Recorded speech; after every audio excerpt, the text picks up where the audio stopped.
Hello everyone, সবাই কেমন আছো? আমি ফার্মাসিস্ট মোহাম্মদ তানিম আহমেদ আবারও তোমাদের জন্য নিয়েছি নতুন update regarding the ESIC pharmacist. So ESIC ফার্মাসিস্টদের রেজাল্ট এখানে বেরিয়ে গেছে। তোমরা এখানে দেখতে পাচ্ছ যে marks list of pharmacist allopathy exam date 10/12/2023 এবং এখানে কাট অফ মার্কস দেওয়া আছে। এসসি 35% মানে 35 এবং এসটি 35% মানে 35, OBC 40, UR 45, PWD 30 and ex serviceman 35। তার সঙ্গে সঙ্গে এখানে যদি মানে নন ফার্মার কোয়ালিফাইং মার্কস দেখি, সেটা 17.5, 17.5 অ্যান্ড 20, 22.5 অ্যান্ড 15 অ্যান্ড 17.5।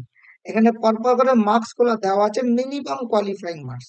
এবং এখান থেকে দেখলে তোমরা বুঝতে পারবে যে এইখানে টোটাল কারা কত কোয়ালিফাই করেছে এবং প্রত্যেকটার নাম্বার দিয়ে দিয়েছে। ফার্মাতে কত, এই যে জিআইএ কত, জেনারেল অ্যাওয়ারনেসে কত, ইন্টেলিজেন্সে কত, অ্যারিথমেটিক্সে কত এবং গ্র্যান্ড টোটাল কত, এটা দেওয়া আছে। এই পিডিএফ দুটো আমি ফার্মাসিস্ট তানিম টেলিগ্রাম গ্রুপ এবং ফার্মাসিস্ট তানিম হোয়াটসঅ্যাপ কমিউনিটিতে অ্যাড করে দিচ্ছি। যদিও কমিউনিটিতে হয়তো তোমরা অ্যাড হতে পারবে না, তবে টেলিগ্রাম গ্রুপ বা চ্যানেলে তোমরা অ্যাড হতে পারবে। লিঙ্ক ভিডিও ডেসক্রিপশন বক্সে পেয়ে যাবে।